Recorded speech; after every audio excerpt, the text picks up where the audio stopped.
Hello students, welcome to Crack Rugby online learning platform. So today we have a special guest with us, Miss Sonia, and she has cracked IFSCA graded 2023 exam, and we will know her journey. So first of all, many congratulations to you, Miss Sonia, for cracking this IFSCA grade exam after a gap year of 7 years.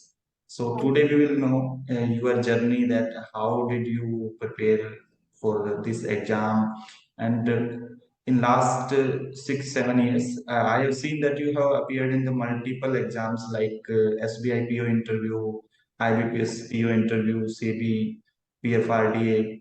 So it was your last attempt, I think. Sorry, sir.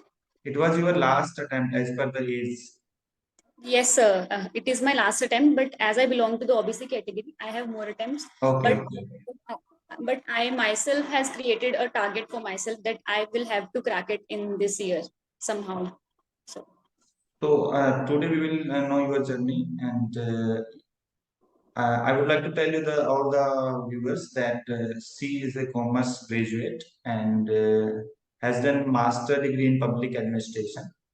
So Miss Sonia, uh, tell our viewers that how did you prepare, and how did you tackle the stress specifically, because if someone has appeared so many exams, there is a gap year. So always many students, those who have gap years in their biodata, then they are much stressed about the interview, that they will be rejected or not. So what was your experience in this, and what was your journey, that how you started your preparation? And yes, sir. So I started my preparation in 2016 after my masters.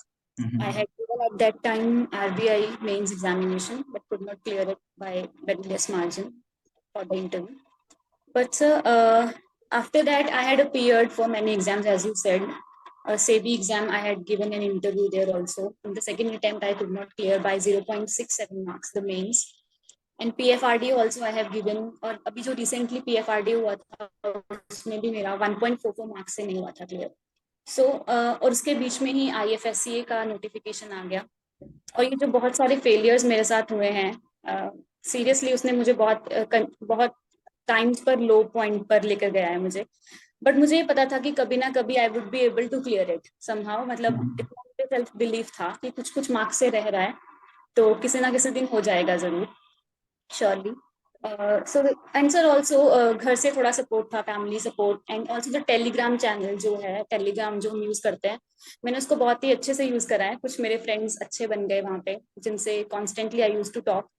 कभी भी कुछ ऐसा लगता था कि किसी से बात करनी है, तो आई हैव अ फ्रेंड से बात करके अच्छा फील होता था कि हाँ आई कुड क्लियर इट. सो आपका लाइक आपके लाइक माइंडेड पीपल आपके साथ हों, so that's create kind of a support for you. So that Mhm. Help, and so that's it. दूसरा, जैसे आप प्रिपेयर कर रहे हैं इतने से, मतलब 2016 से, तो जैसे आपने सेबी में नहीं हुआ, पीएफआरडी में, तो एक अलग स्ट्रेस भी रहता है कि मैं, मतलब इस बार भी कहीं फेल ना हो जाऊं, तो फियर ऑफ फेलियर जो जनरली बहुत सारे स्टूडेंट फेस करते हैं, तो उसको कैसे टैकल किया? ऐसा फियर ऑफ फेलियर बहुत ज्यादा था. ये तो I will accept it. Fear of failure बहुत ज्यादा था क्योंकि फेलियर्स आज तक बहुत ज्यादा हो गए हैं. सर मैंने आपसे कॉन्स्टेंटली बात की है टेलीग्राम पे. आपसे भी मैंने काफी बार कांटेक्ट किया कि कुछ अगर नहीं समझ में आ रहा था तो भी मैंने आपको बोला कि सर यहाँ पर ये चीज है, कुछ इफ यू कैन ऐड. और साथ में सर अभी भी जब मैंने IFSC का एग्जाम दिया है, तो मुझे पता था कि RBI का एग्जाम आने वाला है नेक्स्ट. तो मेरे पास RBI के नोट्स में लेकर गई थी कि हाँ कुछ पढ़ने को है. तो लेकिन लास्ट जिस दिन मेरा इंटरव्यू हुआ, मेरा लास्ट डे इंटरव्यू था, तो तभी उसी दिन ही रिजल्ट आ गया. सो फियर ऑफ फेलियर तो हमेशा ऑलवेज से ही था. और बट ये था कि हो जाएगा. सो आई हैव टू, मतलब किया मैंने फिर उसके साथ. अ, जो पास्ट में एग्जाम थे जैसे, तो उनमें आपने क्या मतलब एनालिसिस किया कि आपकी क्या मिस्टेक्स रही थी, कि जो आपने आईएफएससी एग्जाम में स्पेसिफिकली नहीं? सर जो पास्ट में मैंने काफी मिस्टेक्स की हैं, मेरा मिस्टेक्स मुझे लगता है कि नॉट इन स्टडी. स्टडी में मेरा मिस्टेक इतना नहीं था. मेरा मिस्टेक ज्यादा स्ट्रेटजी में, एग्जाम को अटेम्प्ट करने में ज्यादा मुझे लगता है फॉल्ट हुआ है, उसी की वजह से मेरे कुछ ना कुछ मार्क्स से जो है वो मार्क्स रह जाता है, कुछ ना कुछ से रीजन से कुछ मार्क्स से रह जाता था मेरा एग्जाम। सो अटेम्प्ट करते हुए सर, जब आप एग्जाम में होते हो तो वो एक एग्जाम प्रेशर होता है आपके ऊपर, और उसकी वजह से आप कुछ ज्यादा अटेम्प्ट कर देते हो, ओवर अटेम्प्ट कर देते हो। तो जो मैंने सेबी में जो 2 एग्जाम्स दिए हैं, पीएफआरडीए में दिए हैं, तो उससे मैंने एक्सपीरियंस किया कि मुझे ज्यादा भी अटेम्प्ट नहीं करना अगर पेपर टफ आता है या अनसर्टेन आता है या अनयूजुअल आता है जो हम एक्सपेक्ट नहीं कर रहे हैं। तो मैंने अराउंड 40 to 45 के बीच में अटेम्प्ट किया था। और अभी एग्जाम जो था थोड़ा अनसर्टेन था, मतलब हमने सब कुछ पढ़ा था, रेगुलेशंस हम करके गए थे जो सिलेबस में दिया हुआ था उन्होंने, बट एग्जाम जो था वो थोड़ा फैक्चुअल था, और जो आपने अभी तक पढ़ा हुआ है उससे रिलेटेड था, not totally related to IFSCA, like current developments related to RBI, SEBI and all. So this is the thing, and sir बस ये था। ओके, सो अब बात करते हैं सोर्सेज की। क्या मेजर सोर्सेज आपने फॉलो किए थे इस एग्जाम के लिए? यस सर, मैंने टोटली रिलाई किया था क्रैक ग्रेड बी पे, क्योंकि एग्जाम पहली बार कंडक्ट कर रहा है आईएफएससीए, और क्रैक ग्रेड बी ने एक इनिशिएटिव लिया कि इस कोर्स को वो दें। मतलब और कोई मार्केट में मुझे लगा नहीं कि जिसपे आई शुड रिलाई। और क्रैक ग्रेड बी के पीडीएफ्स बहुत अच्छे थे सर, क्रिप्स कंसाइज, जितना उन्होंने दे रखा था सिलेबस में उसके accordingly you have prepared all the PDFs very well. और क्वालिटी भी बहुत अच्छी थी, और इसको समझने में भी बहुत ऐसा कुछ नहीं था कि हमें दिक्कत आ रही है। बहुत इजी टर्म्स में we could read those PDFs, और बहुत ही ऐसा था कि एक एक अगर टॉपिक है तो उसके बेस पे हमारी 3 या 4 पीडीएफ्स हैं, तो आप उनको आराम से पढ़ सकते हो, ऐसा लोड भी नहीं था कि हाँ बहुत बड़ी पीडीएफ्स है।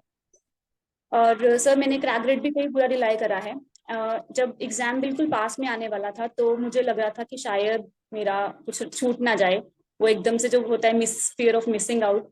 तो मैंने रमन लूथरा सर का लिया था, वो मैंने इसलिए लिया कि शायद कुछ कंसेप्ट क्लैरिटी अगर मुझे नहीं है तो मैं वो ले लेती हूँ। एक हफ्ता पहले सर मैंने वो लिया, और मैंने कुछ वीडियोस देखी सर की, बट मुझे लगा कि वो सारा जो भी मैं पढ़ रही हूँ वो ऑलरेडी क्रैक ग्रेड बी में है, और मुझे कोर्स को अब सप्लीमेंट नहीं करना चाहिए, and I should focus on revision more. And because sir वो सारा ओवरलैपिंग ही था, तो मैंने थोड़ा उनका कम आधा वीडियोस देखी, तो मैंने शिफ्ट किया दोबारा से क्रैक ग्रेड बी पे, और मैंने उसी को रिवाइज किया मल्टीपल टाइम्स। तो फेज टू के लिए मेरा यही था। और सर जो फेज टू में जो आपने कोर्स बनाया है आईएफएसए का, वो इस तरीके से बनाया है कि उसका बहुत ही अच्छा यूज हम कर सकते हैं इंटरव्यू में। तो इंटरव्यू में मुझे इतना दिक्कत नहीं हुआ, मुझे ऐसा लगा कि मेरा ऑलरेडी प्रिपेयर्ड हो चुका है, बस मुझे वही चीज एक बार दोबारा से रीड करनी है, थोड़ा वेबसाइट को देखना है, और जो आजकल जो करंट डेवलपमेंट्स हो रही हैं 1 महीने में जो हुआ है बस वो देखना है। अच्छा, सो वहां पे कुछ मुझे मिला। कुछ और जगह भी कुछ स्टूडेंट्स कह रहे थे कि सब जगह आपका फोटो, मतलब सारे कोचिंग्स लगे हुए हैं, तो कुछ और भी कोचिंग के सब्सक्राइब किया था आपने कंटेंट? नहीं सर, मैंने कंटेंट आप ही का यूज किया है, मैंने मॉक इंटरव्यूज दिए थे 2 अदर प्लेटफॉर्म्स में, बट कंटेंट मैंने सिर्फ totally and totally I relied on crack grade भी। दूसरा, इस एग्जाम में क्या है कि मोस्टली क्वेश्चंस अगर आपने देखोगे फेज 1 में भी और फेज 2 में, फैक्ट और डेटा बेस्ड बहुत ज्यादा क्वेश्चंस रहते हैं। यस। और जो पैटर्न है आईबीपीएस के एग्जाम्स का, सेबी हो, पीएफआरडी हो, इसी तरह के क्वेश्चंस आते हैं। आरबीआई का जनरल अवेयरनेस हो या ईएसआई का पेपर हो, फाइनेंस का पेपर हो, तो इनको क्रैक करने की क्या स्ट्रेटजी फॉलो की थी? क्योंकि बहुत सारा फैक्ट्स होते हैं, बहुत सारा डेटा रहता है, वो मतलब सिमिलर से डेटा था, जैसे रेगुलेशंस में हम पढ़े, सेबी के भी कुछ बेसिक रेगुलेशन आपने आईपीओ के पढ़े होंगे, और फाइनेंस में भी काफी सारा डेटा होता है। तो इस डेटा को क्रैम करने के लिए सबसे मेजर चैलेंज चैलेंज है, स्टूडेंट्स यही फेस करते हैं। कंटेंट सबके पास होता है, मेन थिंग होती है कि कौन कितना क्रैम कर पाता है इस डेटा को या फैक्ट्स को। राइट।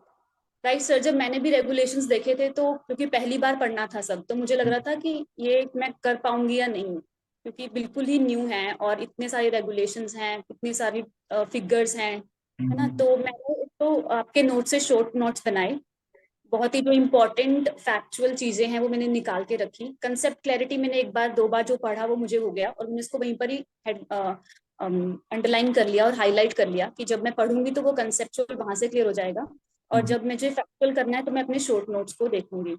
और सर शॉर्ट नोट्स का what I use to do कि मुझे बार बार रिवीजन करने में अब दिक्कत हो रही थी, मुझे ऐसा लगता था कि रिवीजन करने में सबको लेजीनेस सी फील होती है। तो what I use to do, मैं अपना खुद का ही रिकॉर्ड कर लेती थी, अपना वीडियोस अपना ही खुद का रिकॉर्ड कर लेती थी, अपना ऑडियो, और उसी को बार बार मतलब सुनती थी ताकि मेरा रिवीजन अच्छे से हो जाए।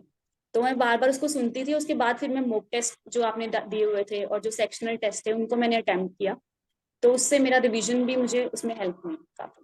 Okay okay.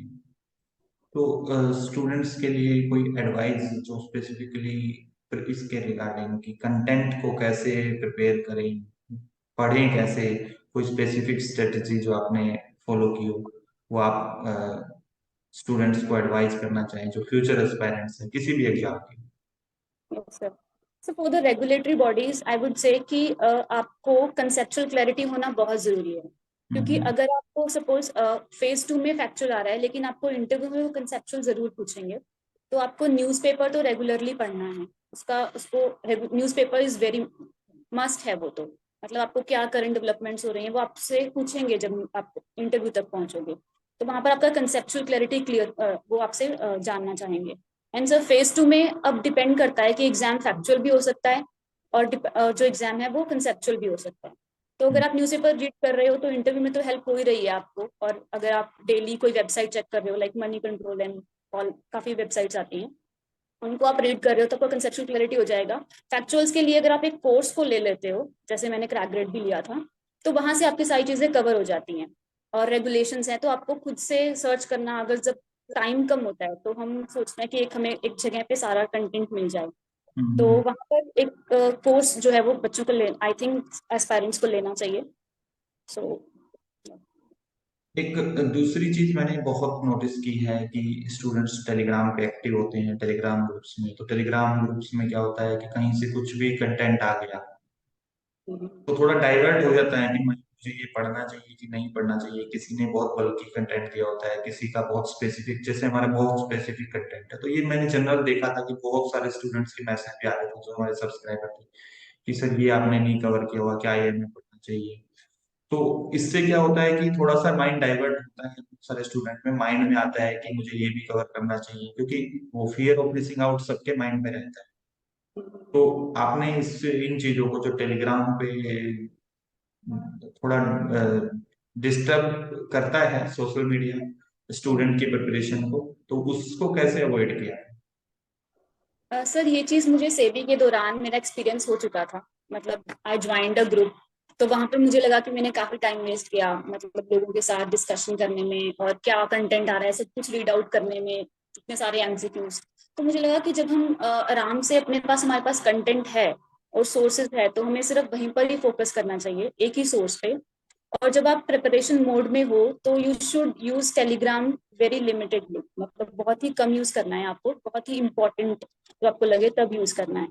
तो वो चीज को मैं चाहती हूँ कि वो एक्सपीरियंस दूसरे लोग बच्चों एस्पायरेंट्स को ना हो, और वो खुद से ही ये जान पाऊँ कि जब आप प्रिपरेशन मोड में हो तो आप सिर्फ और सिर्फ एक कंटेंट जो आपने खरीदा है, कोर्स लिया है, या फिर अगर आप सेल्फ स्टडी भी कर रहे हो तो खुद से अपने खुद के ऊपर सेल्फ बिलीफ रखिए कि आप जो यूज कर रहे हो दैट वुड बी इनफ।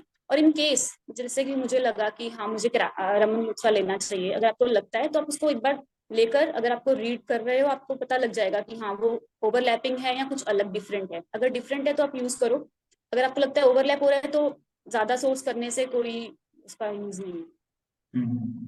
क्योंकि ये सबसे मेजर प्रॉब्लम है, मैंने देखा है कि स्टूडेंट मेरे पास भी मैसेज करते हैं, सर आपने ये कवर नहीं किया है, दूसरे प्लेटफॉर्म ये प्रोवाइड कर रहे हैं। तो यही मेरी एडवाइस रहती है, जनरली मैं हमेशा बोलता हूँ स्टूडेंट्स को कि आप एक ही सोर्स पे रिलाई करें जो प्रोवाइड कर रहे हैं, तो उतना एनफ होता है इन एग्जाम्स के लिए। रेगुलेटरी बॉडी के एग्जाम्स वैसे तो अनप्रिडिक्टेबल है, बट जो सिलेबस टॉपिक्स हैं उनको फॉलो करोगे तो वो आराम से आप कर सकते हो एग्जाम को जितना, क्योंकि कंटेंट भी आपको बहुत ज्यादा पढ़ना है, याद करना है। अगर आप मल्टीपल कमेंट कंटेंट की तरफ जाएंगे या मल्टीपल सोर्सेज की तरफ जाएंगे तो वो फिर रिवीजन में प्रॉब्लम होगी, तो नहीं कर पाओगे crack. Yes sir, definitely right. और इसके बाद आप इंटरव्यू की प्रिपरेशन की बात करते हैं। इंटरव्यू प्रिपरेशन में आपका क्या एक्सपीरियंस रहा था? स्पेसिफिकली आप हमारे मॉक इंटरव्यू में भी अपीयर हुए थे, मुझे याद है जाके। Yes sir. Sir crack grade B का mock interview was really very good. Sir ने बहुत अच्छे से मुझे बहुत ही क्लियरली बहुत बताया कि आप क्वेश्चंस का आंसर तो दे पा रहे हो but you need to more focus on your personality, मतलब what to wear and all. So मैंने वो बिल्कुल चेंजेस किए जो सर ने मुझे बताए थे, और मुझे लगा कि उसका मुझे रिजल्ट दिखा है, काफी रिजल्ट दिखा है। और जो sir interview experience was good. Chairman थे आईएफएससी अथॉरिटी के, और सेबी के फॉर्मर चेयरमैन भी बैठे हुए थे उधर, हम्म। ऑल्सो देयर एक लेडी मेंबर। तो उन्होंने काफी मुझसे काफी फ्रेंड्स पे क्वेश्चन पूछे थे on capital market, insurance and for my hobbies and all. और एक जैसे आप पहले भी इंटरव्यू में अपीयर हो चुके हैं, तो इस टाइम थोड़ा सा एक मतलब फिर से कि जैसे कि फियर ऑफ फेलियर की बात करता हूँ, तो नर्वसनेस होती है कि पता नहीं इस बार क्या होगा, इंटरव्यू में कैसे मार्क्स मिलेंगे। तो ये प्रेशर माइंड में था कहीं पे, या दो चार इंटरव्यू आप दे चुके हो ऑलरेडी ना, सेबी, पीएफआरडी, एसबीआई, तो आईबीपीएस, तो इंटरव्यू आपके लिए मतलब आप फुल ऑफ कॉन्फिडेंस इंटरव्यू के लिए गए थे, या कहीं ना कहीं आपके माइंड में? तो नॉलेज तो हमें रहती है कि हमें इंटरव्यू में क्या बोलना है, बट फिर भी एक एक इनर्शिया होता है कि हाँ हमें जाना है अंदर, तो वो एक नर्वसनेस होती है। बट इस इंटरव्यू में मुझे इतना नर्वसनेस नहीं था, बिकॉज मुझे इतनी एक्सपेक्टेशन भी नहीं थी, बिकॉज ये नोटिफिकेशन ही अनसर्टेन था। मैंने प्रिपेयर भी करा, बट मुझे इतना एक्सपेक्टेशन नहीं था कि हो जाएगा तो ठीक है, नहीं होगा तो I will prepare and move on. RBI के लिए प्रिपेयर कर लूंगी, कोई बात नहीं, अभी है एक और अटेम्प्ट। तो सर वो चीज थी। और सर मेरा लास्ट इंटरव्यू था, लास्ट डे पे था, तो थोड़ा स्टेबलाइज होने का मुझे टाइम मिल गया वहां पे जाके।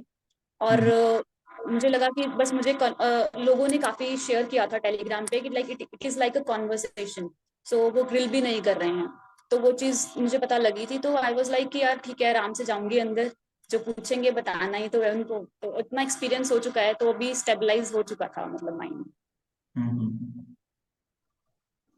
और जो स्टूडेंट्स प्रिपेयर कर रहे हैं, तो बहुत सारे स्टूडेंट ने देखा है कि सोशल मीडिया पे बहुत टाइम वेस्ट कर देते हैं। तो और जनरली ये प्रैक्टिस आजकल कॉमन प्रैक्टिस है कि क्योंकि सोशल मीडिया पे काफी एक्टिव है आजकल के स्टूडेंट्स, या मतलब यंग जनरेशन।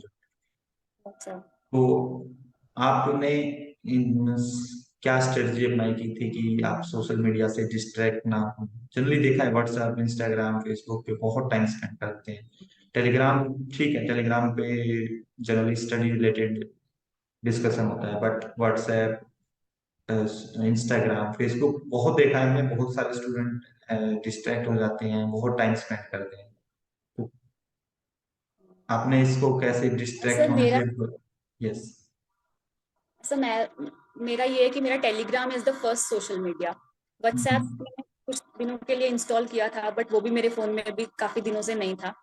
तो मैं बिल्कुल ही आउट ऑफ जोन थी दिस सोशल मीडिया से, no Instagram, no Facebook and all.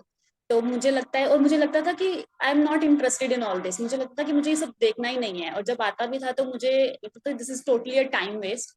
और मेरा हमेशा से एक टारगेट ही रहता था कि मैं कुछ भी देख रही हूँ तो नॉलेजेबल देखूं। जैसे इंटरव्यू में भी उन्होंने मुझसे क्वेश्चन पूछा कि do you watch Shark Tank. तो शार्क टैंक भी आप तभी देखोगे if you have interest in the financial markets. So मैंने उनको वहां पे बहुत अच्छे से आंसर रिप्लाई किए, और वो चीज जब उन्होंने देखा कि मेरा इंटरेस्ट है, तो वहां पर भी मुझे लगता है कि मार्क्स मिलते हैं। तो आपको यूज करना है YouTube and social media, if you are using it only for your target what you want to do. उसके बाद लाइफ पड़ी है, जो भी आपको कर सकते हो आप कर सकते हो after your clearing an exam, है ना। और even then if you clear any exam, तो भी आपको बहुत ही लिमिटेड यूज रखना चाहिए, बिकॉज सोशल मीडिया सिर्फ और सिर्फ आपका टाइम वेस्ट ही करता है, और आपको बहुत ही हाईलाइट करता है। सो आई डोंट थिंक कि this is a good medium to use proper. तो आपका 7 ईयर्स का गैप था, तो इंटरव्यू में डेफिनेटली पूछा गया होगा कि आप यस 7 ईयर्स से क्या कर रहे थे। यस सर, उन्होंने मुझसे पूछा था कि आपने कॉमर्स किया है, then you did public administration, तो आपने यूपीएससी के लिए प्रिपेयर किया है। तो मैंने उनको बोला कि हाँ मैंने 2 साल यूपीएससी के लिए प्रिपेयर किया है, कुछ अटेम्प्ट्स मैंने दिए हैं यूपीएससी के, बट क्लियर नहीं हुआ। एंड सर उन्होंने बोला कि आपने डिप्लोमा किया है बैंकिंग इन फाइनेंस, आपने कोर्स सर्टिफिकेशन करा है in financial inclusion, financial development, आपने एनआईएसएम का भी कोर्स किया है, तो ये क्यों किया है, आपका इंटरेस्ट है या नॉलेज बढ़ाने के लिए। तो मैंने उनको बोला कि मेरा इंटरेस्ट है सर, और मुझे रेगुलेटरी बॉडीज में जाना है, तो this is the reason. Okay, okay. So thank you, Sonia, for joining with us, and this session will be helpful for the many aspirants, and it will clear the many doubts of the aspirants. And any last message in today's session you want to give? Sir I want to give a message to all the girls because मैंने देखा कि इस exam में एक तो girls बहुत कम थी और even when I go for phase 1 तो उस लाइन में जो हम क्यू में खड़े होते हैं वहां पर भी बॉयज ही दिख रहे थे। तो मुझे लगता है कि गर्ल्स को थोड़ा सपोर्ट शायद मे बी कम मिलता है या फिर उनको एक्सपोजर कम मिलता है। तो आई वुड लाइक टू से कि जो भी आप करना चाहती हैं उसको अपना टारगेट बनाकर अच्छे से करें, अपने ऊपर सेल्फ बिलीव करें। अगर आपके पेरेंट्स भी या फिर कोई भी अगर आपकी फैमिली में भी अगर आपको लगता है कि आपको सपोर्ट नहीं मिल रहा है तो यू शुड सेल्फ बिलीफ अगर आप करोगे तो आपको दूसरे लोग भी आपके ऊपर बिलीफ रखेंगे। लाइक मेरे पेरेंट्स ने मुझे बोला था कि कोई बात नहीं, तू कर रही है, तू कर लेगी और तेरे को टाइम देते हैं अभी, करते रहे, जो भी तुझे करना है, भी टाइम है तेरे पास। तो आपको अपने ऊपर सेल्फ बिलीफ रखना है और जो भी आप करना चाहती हैं उसको अच्छे से करें और कभी ना कभी सक्सेस आपको जरूर मिलेगी। अपने Yes. ऊपर विश्वास रखिए बस और keep on working hard and you have to support yourself. कोई आपके लिए नहीं आएगा सपोर्ट करने के लिए। वरना चाहे आप जितना मर्जी लो पॉइंट पे हो, आपको खुद को अपने आप को सपोर्ट करना है एंड कभी ना कभी सक्सेस जरूर मिलेगी। Okay. So, congratulations once again, and I wish you good luck for future journey at IFSC. Thank And you sir. thank you for joining with us. Thank you sir, thank you so much.